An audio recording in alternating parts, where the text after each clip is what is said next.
business in the Atlantic, which is true. The Egyptians have no business in the Atlantic. The Atlantic is very, very far from Egypt.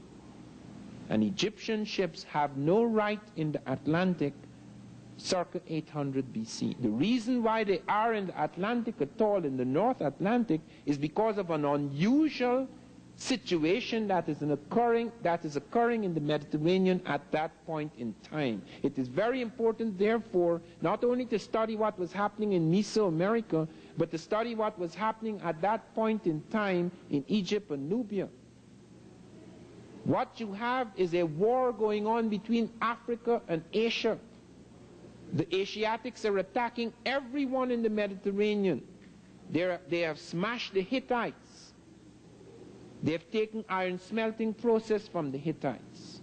They have smashed the Phoenicians. They have made vassals of the Phoenicians who have always been servants of the Egyptians and the Nubians. 50% of the Egypto-Nubian navies are Phoenician. These are people who Sheikh Anta Diop claims were once black, who, like the Arabs who were once totally black in Saudi Arabia, became mixed with Asiatics, and you get this, what you call the Semitic type. So that you have a mixed type Phoenician, which it gets black again as it enters North Africa and begins to intermingle once again with black people, until by the time of Hannibal, the Phoenician or Punic type is African. This type is restless up and down the Mediterranean. It has its cities at Tyre and Sidon, its great ports, but it's restlessly moving up and down the Mediterranean. And because the Asiatics block the seaports to the Indian Ocean, block the seaports to the Pacific, and we do have evidence of the Egyptians in the Pacific. We have Egyptian script found in Hawaii. These guys are ranging far out. Nothing stops the Egyptian. Wherever you go, you find him. I have found him in Spain. They have Egyptian villages in Spain,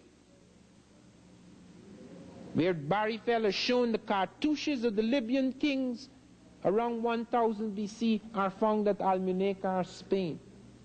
And that runs right through the Spanish mention in their early chronicles that Taharqa, the Nubian general who is later to become the king of Nubia and Egypt, enters Spain with a garrison, so that the Africans are already in Europe. They're invading. They come in with a garrison into Spain, and then they retreat back because they have their own problems at home.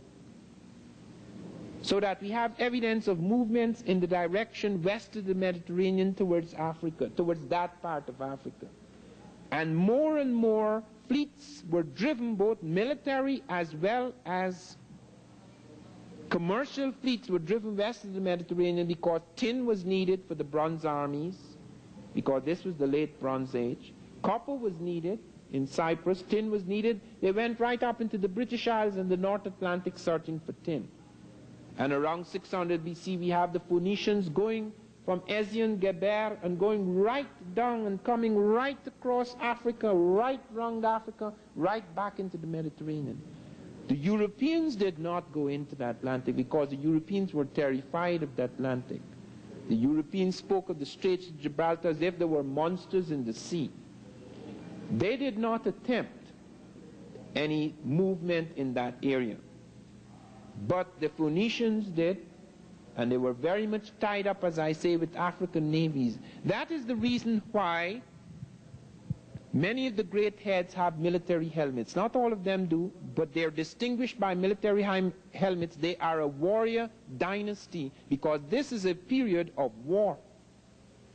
For nearly 200 years, the world is in a state of war, as we are. For the last, since the 1930s right up to the 1980s, every major army in the world has been ready to fight.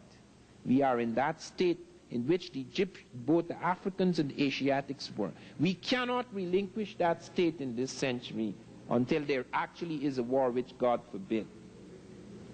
But we cannot relinquish that state. All armies are armed to the teeth in the 20th century world. regardless of whether you go down into Latin America